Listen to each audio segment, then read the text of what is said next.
Carson Osmer back out to the hill.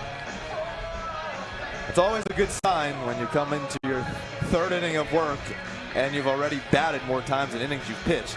So take a look at his play at the plate one more time. The call was that Quattroni could not recover in time after the ball slipped out of his glove. Oh, from that look, it wasn't a right call. Yeah, he's out. From that second look there, he's out because didn't notice it at first. He had to get around the catcher Quattroni there. Now I wonder. I didn't see any indication that they were calling blocking the plate. No, I don't think so, because that's an interesting situation. You drop the ball, then it's live again, and you've shifted, but I didn't see any indication of that. So that one was a break that goes for the Quakers, as we've seen those looks. Fantastic job by our crew here. The Cornell fans there were not too happy about that call or that inning. They'll hope to start a rally here in the third with Nathan Waugh leading it off against Osmer.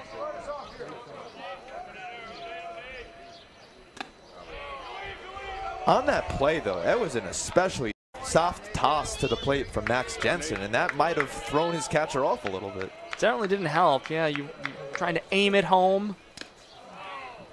Certainly conceding the double play, but you still want to throw it. You know, just like you're throwing across the diamond. Of course, it's a much shorter distance, and he was coming in slightly.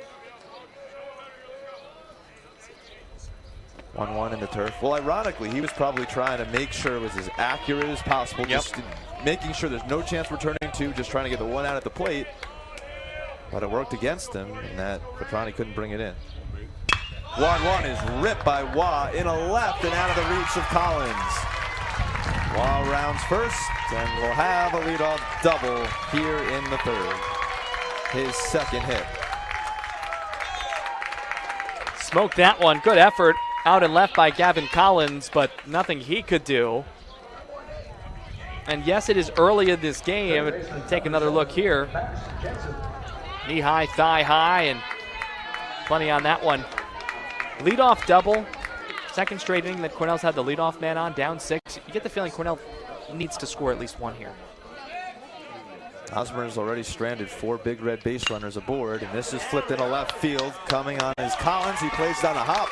Waugh has to stay put at second base. Cannot advance. He didn't know if Collins was going to make the catch or not. He was about halfway down the line and backtracked. As you can see him throw up his arms there. I hope he lost it in the sun, because that one was pretty clearly going to fall. That's a tough one. But you don't want to turn one bad read into a bigger mistake and then go late, so you take that. With nobody out, you do the conservative play. And now Quattroni, as Osmer comes spinning off the mound.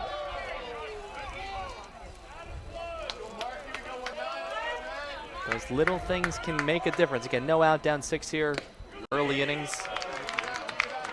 I don't think we're going to see a triple play. That's the only thing that's kept in order, essentially, because of not advancing, but Mark Quattroni 1 for 1. He was the one who dropped that ball to the plate. He fouls one back. That's maybe the only thing he's done wrong this weekend or this season. Well, if you're the Cornell faithful, yes, the 1 run allowed on the drop. I think you take a 3-for-1 swing here with a deposit over the fence and really anywhere. Well, he's had 2 swings for 7 RBIs this weekend already. He takes outside 2-1.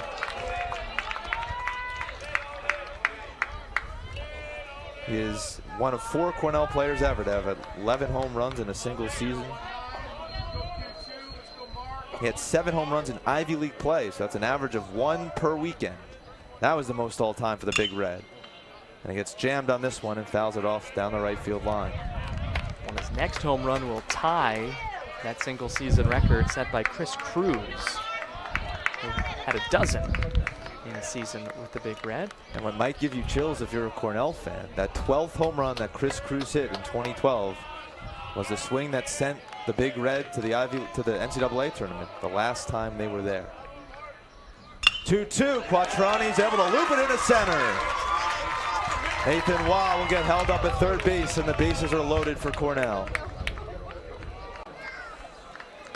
The send was on for Nathan Waugh, but then the hands came up in the stop sign, and it was dangerously close to a collision with the third base coach here. Waugh again waited. He got held up there, and because of that slight hesitation, so it's been a tough trip between second and third for Waugh. Should have scored by now. And now if there's a force out at the plate, there is an impact. But, Cornell's 3 on base. Let's not take that away. And have now put 7 on base despite being down 6-0. So by no stretch is anybody looking towards a possible, if necessary, game. And has a conference on the mound going after 3 straight hits to start for Cornell. What you like better about this if you're Penn is Cornell gave 3 straight free bases to start the second inning, leading to the Quakers rally, while Cornell has had 3 solid hits, 1 flare mixed in there to load the bases here in the third. Cornell has 6 hits. Penn has just 4. 5 of them singles, though, for the Big Red, who set a program record for home runs. So see that slight hesitation. He had the go and then the stop sign, the point there. And they had to hold him on. With the hesitation, yes. Yeah. But initially, I think before there was a realization, well, there was a wave, and that is John Topa down there, the third base coach for Cornell. Now Braden Mack with the bases loaded. And the first pitch, this is low from Osmer, 1-0.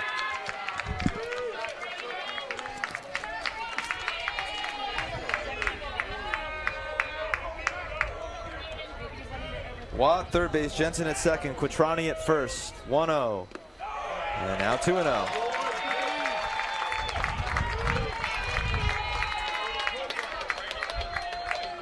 This is a Cornell team that has as many Grand Slams this year as they had in their previous 9 seasons combined. 2-0, hit down the left field line, but foul.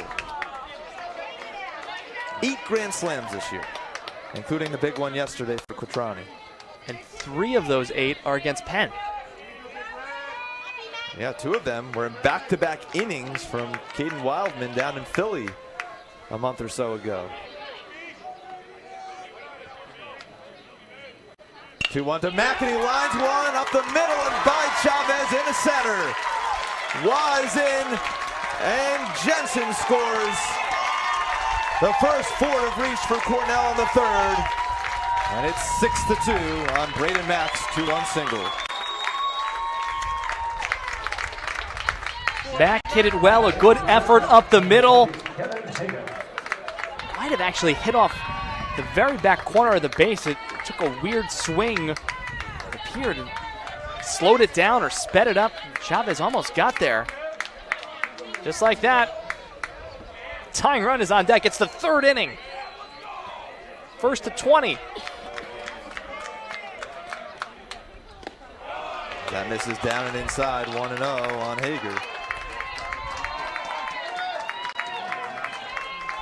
If you didn't believe Ryan when he said this was probably not going to be a 2-1 game, you were wrong.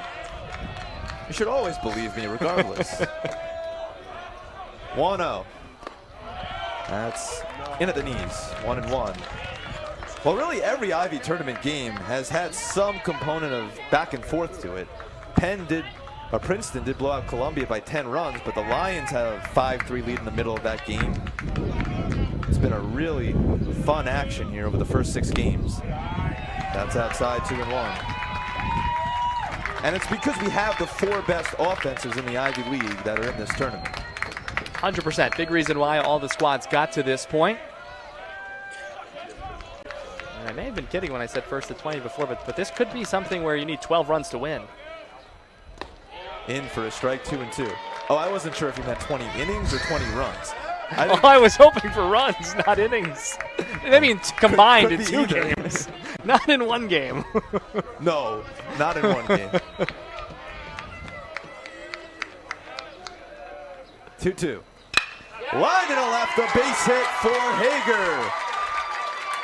Quattrani to third, and that is 5 straight hits to open up the third inning for Cornell. Take another look here. Have to hold on this one. Good base running by the man on second, who was Quattrani. No chance to score. You see the stop sign and staying right on that base path. And, you know, we talked about, and And I'll say it, I talked about it foolishly now, given what's happened in the bottom of the second inning. Oh, you know, maybe at a certain point you've got to look to the next game. Tying runs up, and we're still in the third. A little surprising here that they're sticking with Osmer. That's in for a strike, 0-1. We saw Cornell have the faster hook on William John. And Osmer's given up 5 pretty well-struck balls. There's one little flare in there in a row.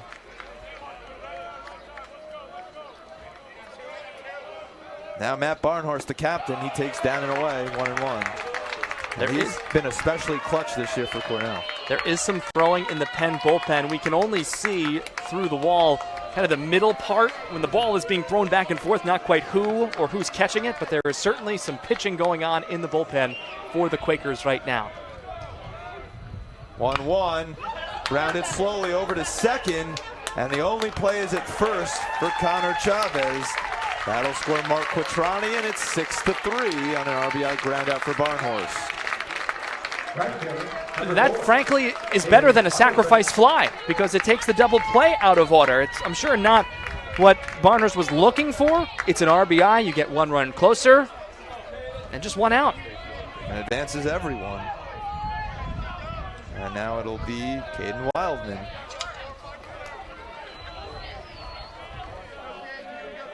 Wildman popped out his last time up, but at least Osmer can take a deep breath since he got the first out here. That whirls inside, 1-0.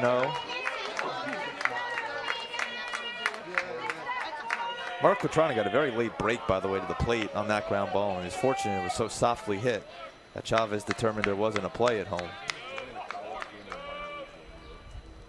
1-0, and this is drilled to the left. Mackenhager coming around. It's a 1-run game. A 5-run third for Cornell. Caden Wildman delivers a pair.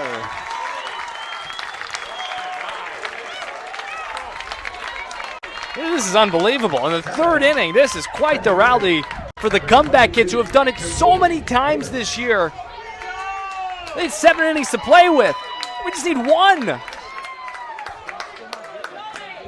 I think this is basically what we expected coming into play today. And as long as we're going to play, it's probably going to be just like this. It's really going to come down to how do you maneuver through your pitchers as this one's fouled back. Look at this swing from Wildman, right on it.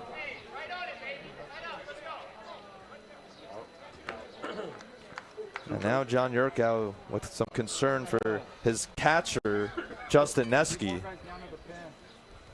Foul, but might have gone off of his hand. Always a tough position on the foul ball. He'll get checked out here. This is, I don't know if it's necessarily what I expected in the first 2.5 innings of play. Let's take a look here. Ooh. Oh!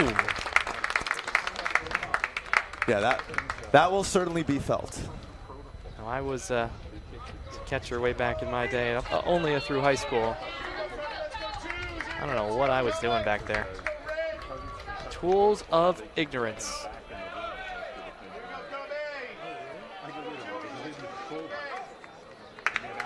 Jacoby Davis singled his first time up. Wildman at first. And he takes up high, 1-1. Wildman has 6 stolen bases on the year. It's one of those situations, and we've seen it at times in this tournament, where you have the momentum, you can keep being aggressive, keep pushing things, see if they try to steal a base. He stays put here, and Davis checks his swing. 2-1. I was just thinking the same thing. You don't want to run yourself out of the inning, though. You have so much momentum. You got the top of the lineup next. There's only 1 out. It's tough. 2-1, and Davis unhappy as he pops it up in foul ground. Hensler is under it, and that is out number 2.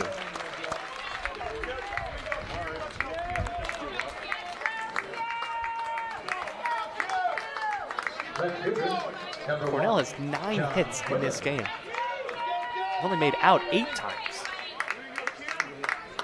And they're losing.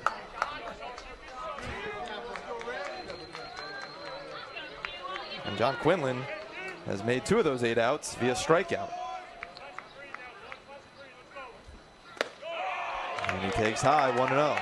He was hitting almost 400 when the day started. 391, which was second best in the Ivy League, 29th in the country.